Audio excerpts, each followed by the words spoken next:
Alex mentioned energy, and here in Oregon, we have a huge energy issue, which is the liquefied natural gas terminals that that we're actually being projected to be built so that Californians can have natural gas. Well, excuse me, if Californians want natural gas, liquefied natural gas, let them build the terminals there. Okay, why build them in Oregon? Because they got stopped in California. Right. Exactly. So the Green Party in Oregon has been in the forefront for over 2 years of fighting against the LNG development in Oregon. And our latest action was earlier in February, the 6th of February, we were at the LNG rally. We helped sponsor it in Salem. After which the governor decided that, well, maybe LNG wasn't such a great idea after all. And he turned his position around from what it was previously. Good. Exactly. So it's a good example of, citizens making their voices heard. And through the Green Party, I say we've taken a leadership role in making sure that there is no LNG terminals and pipelines in Oregon. So to move on to actually the Portland area, which is where one of the LNG terminals is slated to be built, I'd like to introduce John Olmsted. John is running in the 1st Congressional District, and the seat currently held temporarily by Earl Blumenauer. Yeah, he's in big trouble. Right? That's right. Hey, John. Big trouble. Earl Blumenauer is similar to Peter DeFazio in which he poses as a liberal. However, even worse than DeFazio, he's been voting for every defense appropriation he can find. He has a little trick where he says, well, I don't vote for certain Iraq appropriations. But the anti-war movement in Portland is so furious that several people got arrested actually breaking into his office, trying to take down a plaque that they had given him as he posed as an anti-war activist. He also votes for every free trade agreement he can get a hold of, and he's moving to the right very fast. I think that things are going to get very, very interesting in this country very, very fast. We're in an extremely unusual situation.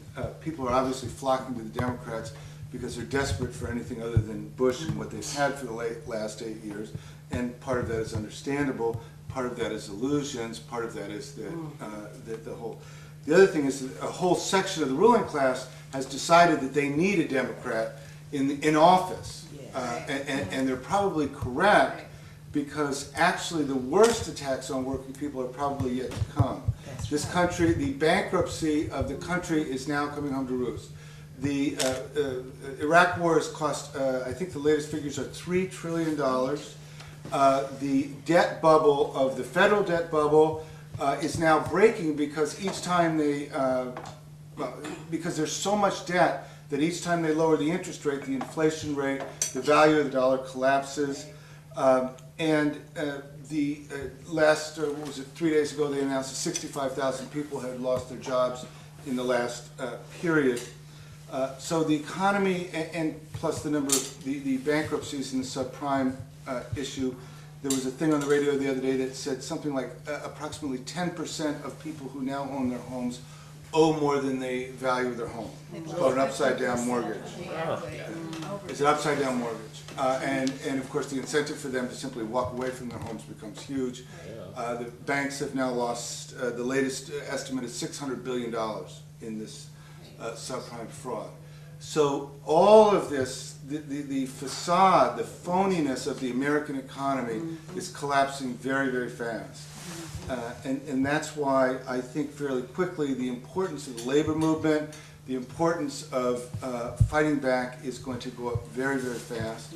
Probably some of the first attacks that will come will be deeper attacks on Hispanics, saying that, oh, well, look, these maybe the reason for our problems is because of immigrants working at below minimum wage jobs.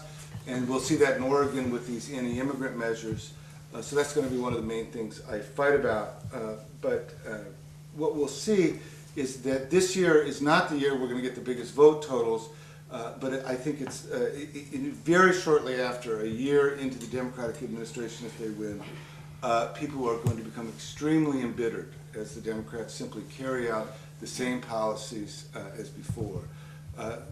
Just to close, somebody gave an estimate of the value of the oil in Iraq, I think it was $30 trillion. So if you wonder why they're staying in Iraq, you see, the stakes in Iraq are 1,000 times bigger than they ever were in Vietnam. And it's unfortunate that people tend to get demoralized that here we are having the 5th anniversary, why keep marching? Gee, maybe we have done something wrong, maybe we're not using the right tactic or strategy. None of that's true. The fact is that they have an occupation that they're desperately doing. And when we build anti-war demonstrations, it's mainly to mobilize who we are and to make sure that our voice is still heard. At this point, the capacity to actually affect that policy is probably limited. So that's it. Thank you. Great, thank you.